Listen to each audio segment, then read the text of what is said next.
Good morning students. पिछले session में, पिछले दो सेशन में सीरीज ग्रुपिंग और पैरेलल ग्रुपिंग ऑफ रेसिस्टर को हम लोग डिस्कस किए और एक बार फिर से सीरीज ग्रुपिंग में आपको याद होगा R1 plus R2 plus R3। इस तरह से हम लोग सीरीज ग्रुपिंग का इक्विवेलेंट रेजिस्टेंस होगा। हम इसमें दो बात बताए, एक तो सीरीज ग्रुपिंग में करंट हमेशा सेम होगा और हर एक रेसिस्टर का पोटेंशियल डिफरेंस डिफरेंट होगा। कई बार हम बता चुके हैं इस बात। और फिर पैरेलल ग्रुपिंग के लिए ये फॉर्मूला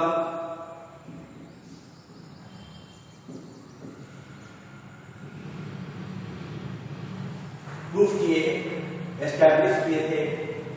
इसमें ये इक्विवेलेंट रेजिस्टेंस है, इसमें ठीक इसके अपोजिट, इसमें करंट सेम तो इसमें करंट डिफरेंट, इसमें पोटेंशियल डिफरेंस डिफरेंट तो यहां पोटेंशियल डिफरेंस सारे रेजिस्टर का सेम। करंट यदि डिस्ट्रीब्यूट न करें तो सीरीज ग्रुपिंग, करंट डिस्ट्रीब्यूट यदि करें तो पैरेलल। आज का जो टॉपिक होगा इसके ठीक बाद आप पढ़ेंगे हीटिंग इफेक्ट ऑफ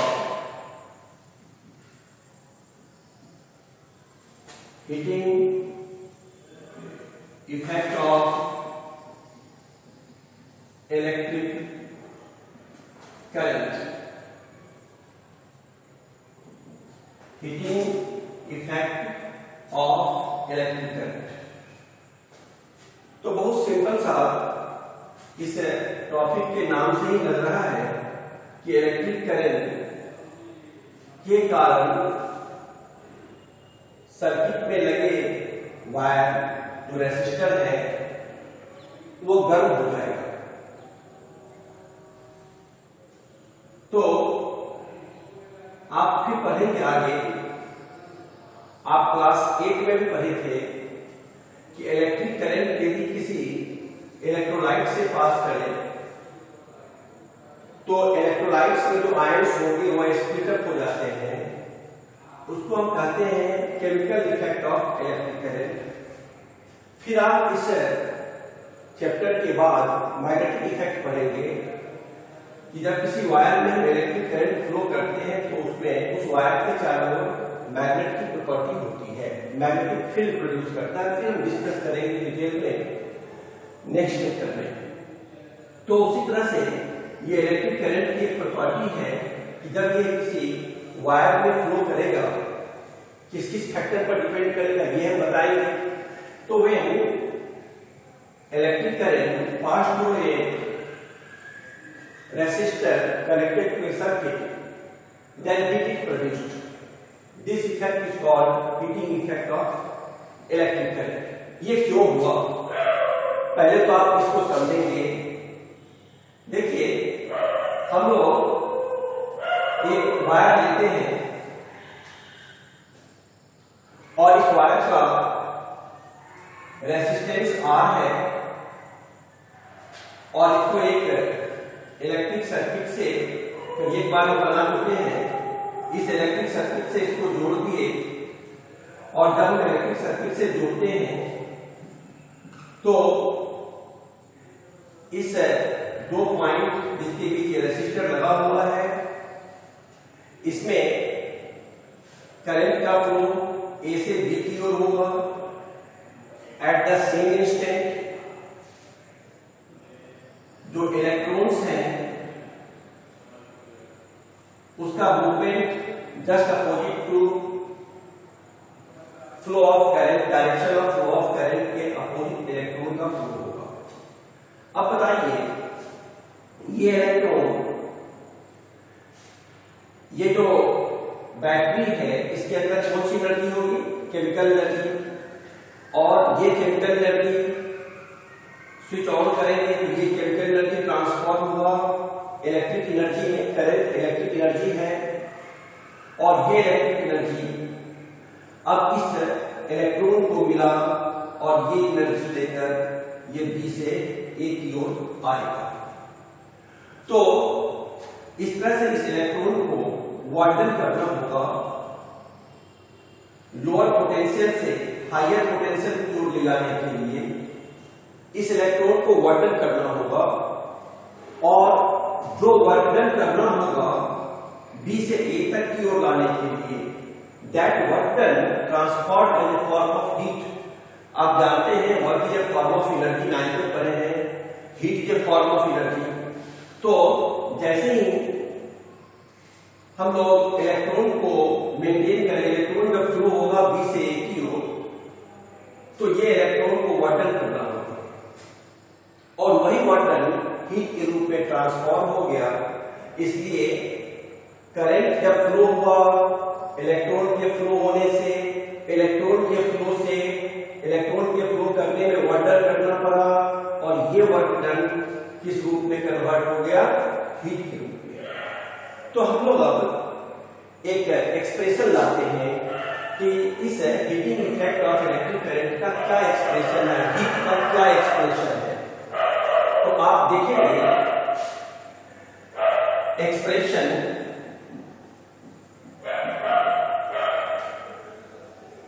ऑफ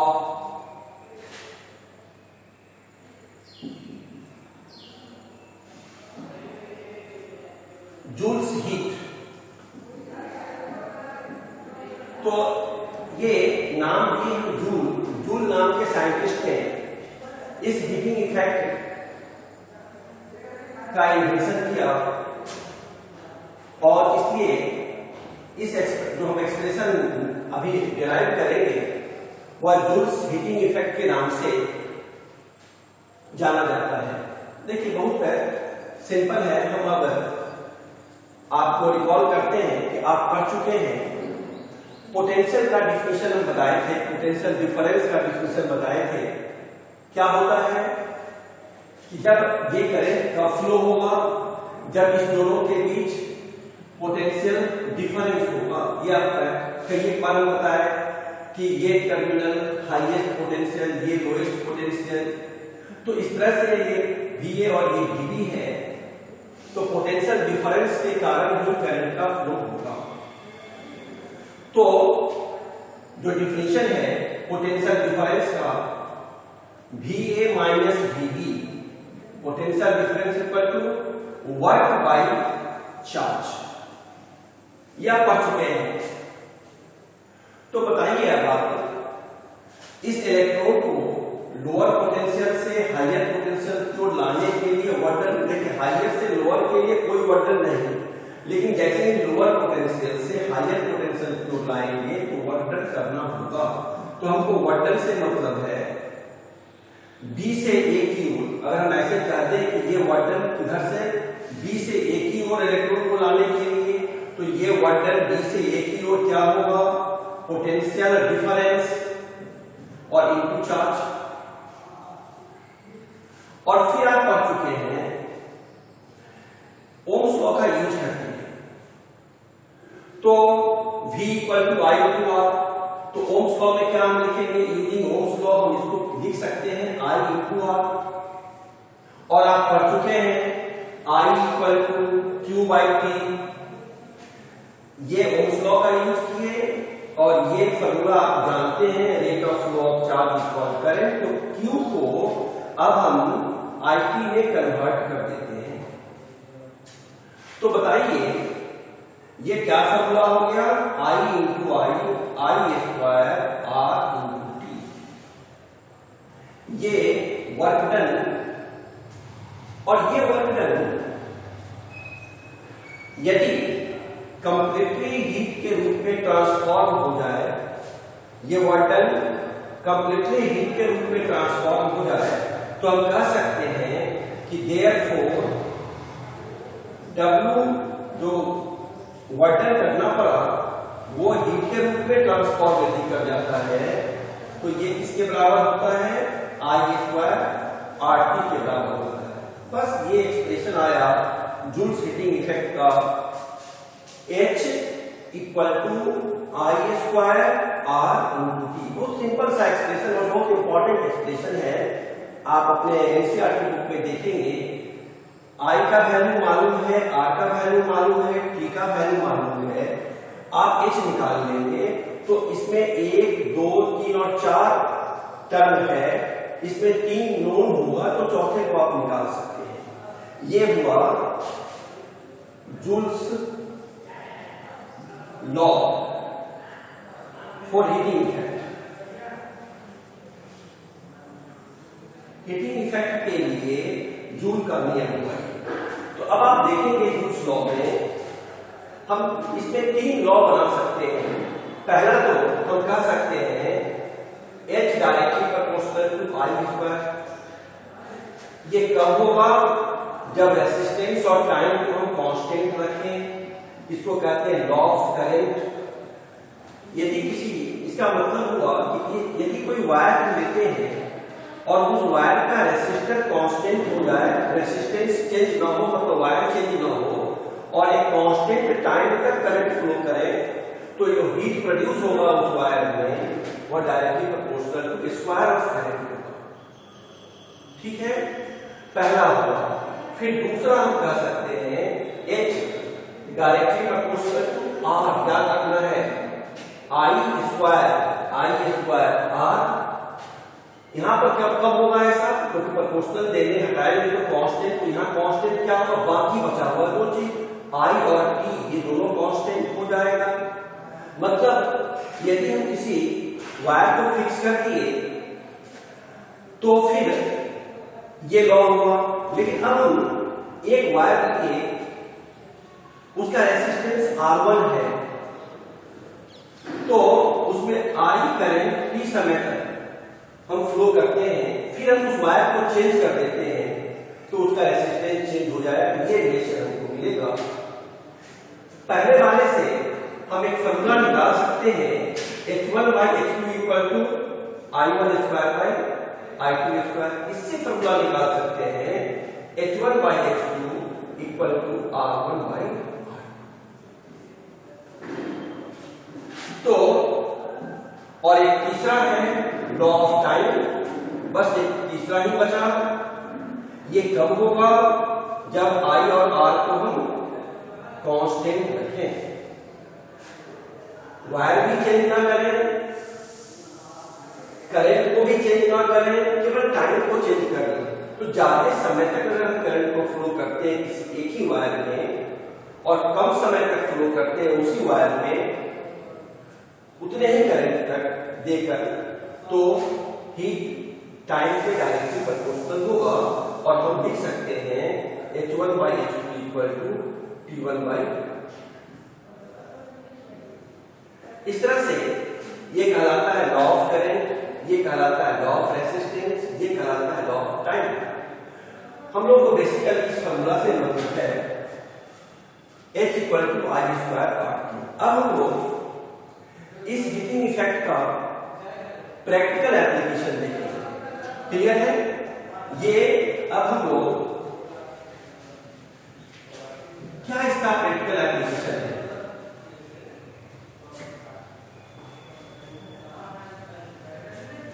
तो अब देखेंगे आप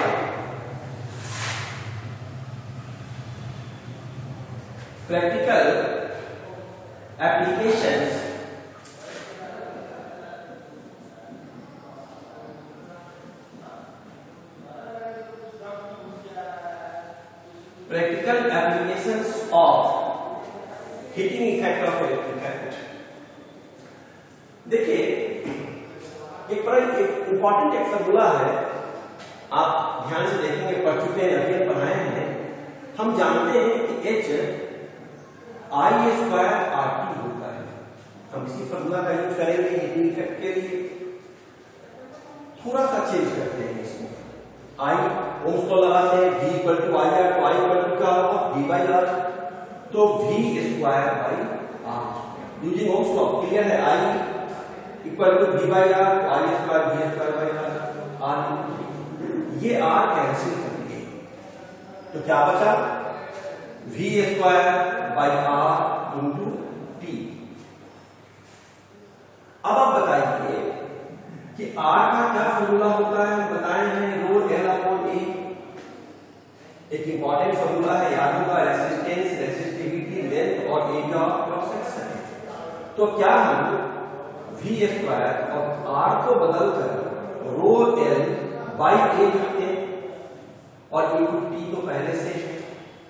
तो बताइए तो अब क्या हो जाएगा, V square A T by रो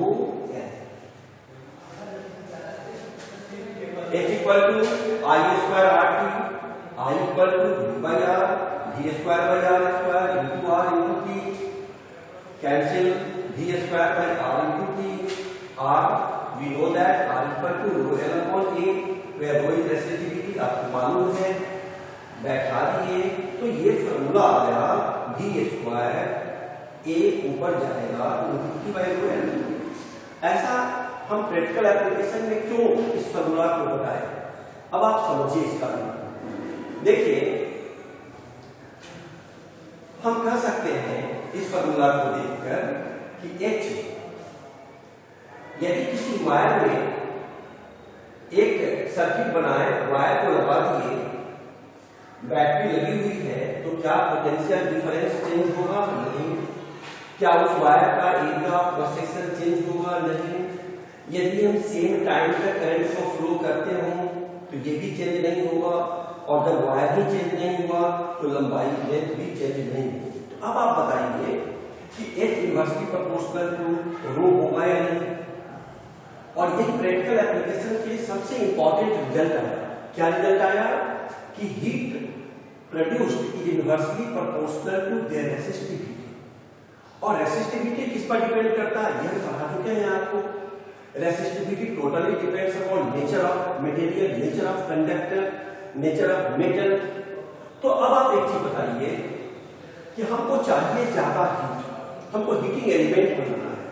मान लेते हैं कि हम फिलामेंट, दो एप्लीकेशन इंपॉर्टेंट है, हम फिलामेंट किसी बल्ब में हम फिलामेंट लेते हैं।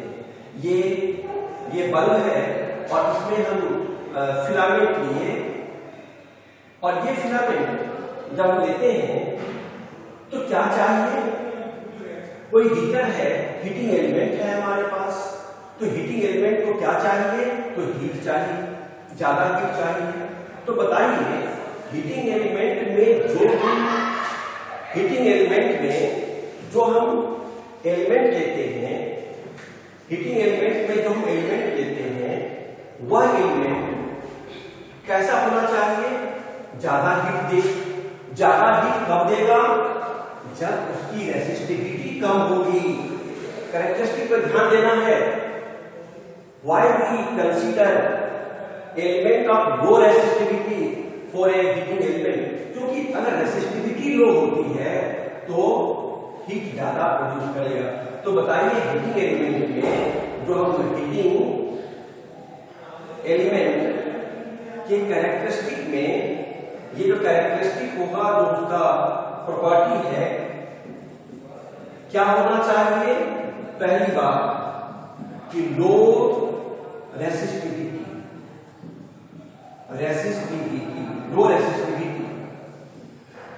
लो रेसिस्टिविटी, ज्यादा हीट दिया, हमको ज्यादा हीट चाहिए। और अगर हीटिंग एलिमेंट है, ज्यादा हीट प्रोड्यूस करेगा, तो मेल्टिंग पॉइंट, ध्यान देना है, मेल्टिंग पॉइंट, उसका पॉइंट बिकम्स हाई, ये मेल्टिंग पॉइंट हाई हो जाएगा, मेल्टिंग पॉइंट उसका हाई होगा। ध्यान देना है, लो रेसिस्टिविटी और मेल्टिंग पॉइंट क्या होगा, हाई। नहीं तो क्या होगा, ज्यादा हीट, हीटर में ज्यादा हीट चाहिए हमको, ज्यादा हीट देंगे, मेल्टिंग पॉइंट लो रहेगा।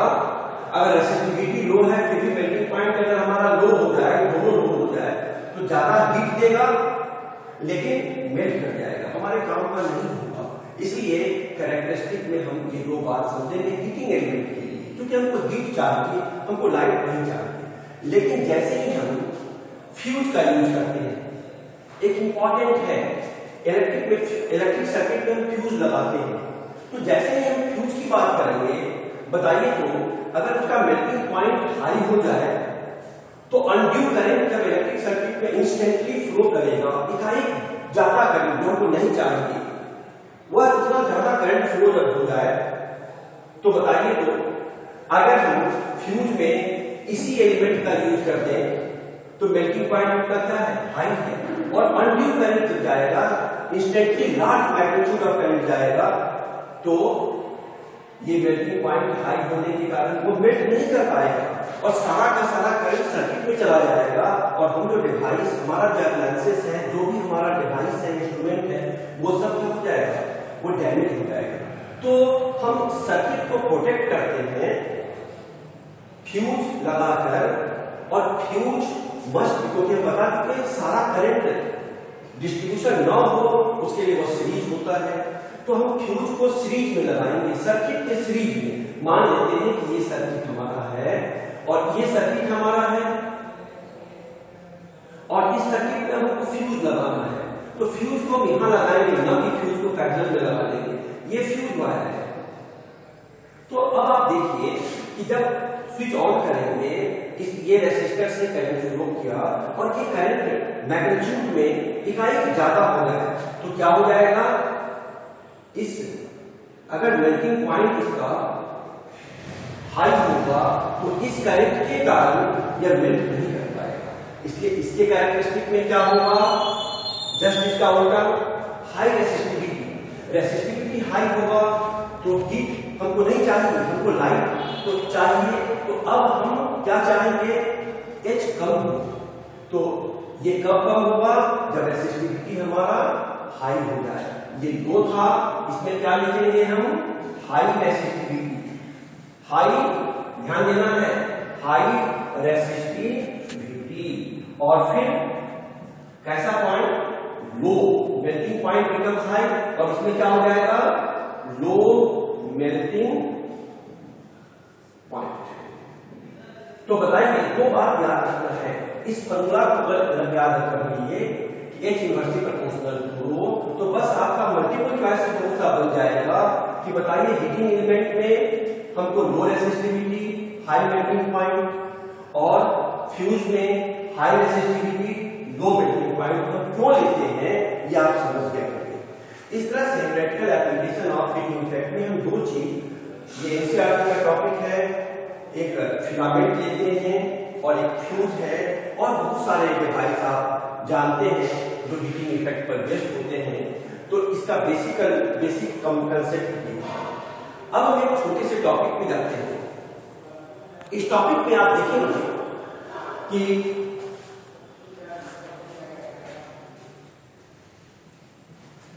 इस टॉपिक में electric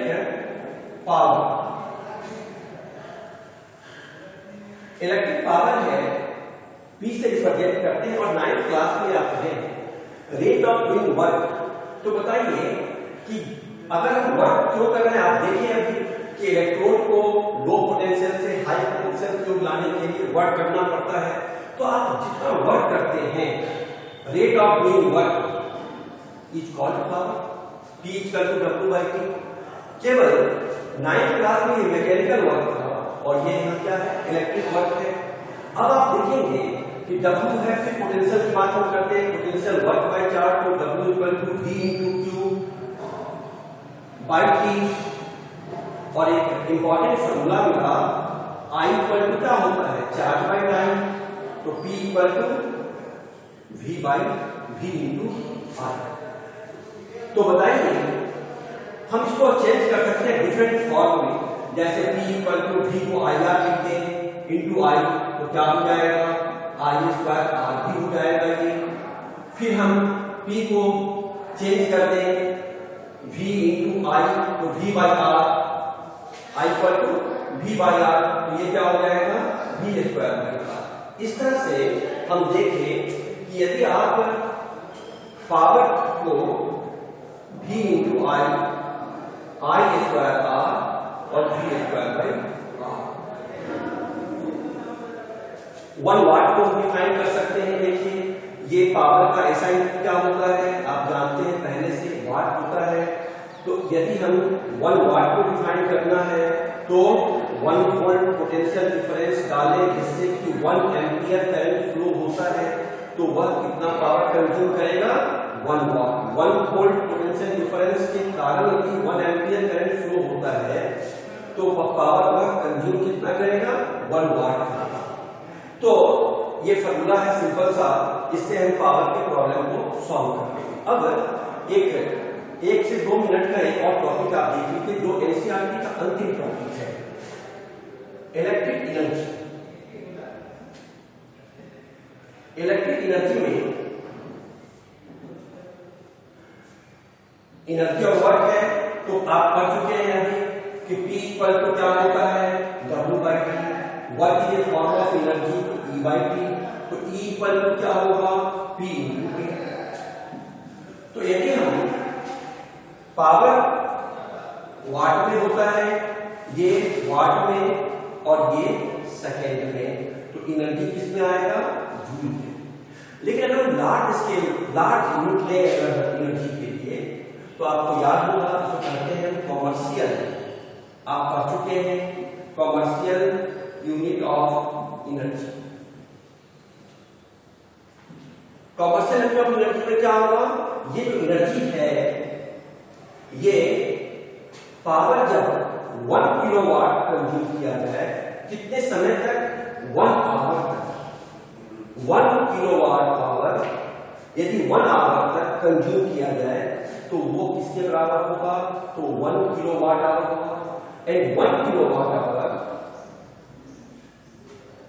is called commercial unit of energy और इसको हम 1 यूनिट भी कहते हैं। इलेक्ट्रिसिटी में हमको बिल आता है तो 1 किलोवाट आवर मतलब ये 1000 वाट अगर पावर कंज्यूम हो 1 आवर तक तो वह 1 यूनिट के इक्वल होगा। इसको कहते हैं कॉमर्शियल यूनिट ऑफ एनर्जी। इसका कन्वर्जन आप भी पढ़ चुके हैं 9th क्लास में ही कि 1 kilowatt hour equal to 1000 watt into 3600 second. इसको सॉल्व करेंगे तो 3.6 इनटू 10⁶ जूल। अब हम लोग ये पूरे एनसीईआरटी के टॉपिक को इलेक्ट्रिसिटी को कंप्लीट कर दिए। अगले क्लास में फिर हम सीरीज और पैरेलल ग्रुपिंग को डिस्कस करेंगे और फिर जो पहले के टॉपिक है उसको डिस्कस करेंगे, एक बार रिवीजन करेंगे, बहुत सा प्रॉब्लम सॉल्व करेंगे। तो फिर हम लोग नेक्स्ट क्लास में आपसे मिलेंगे। Thank you.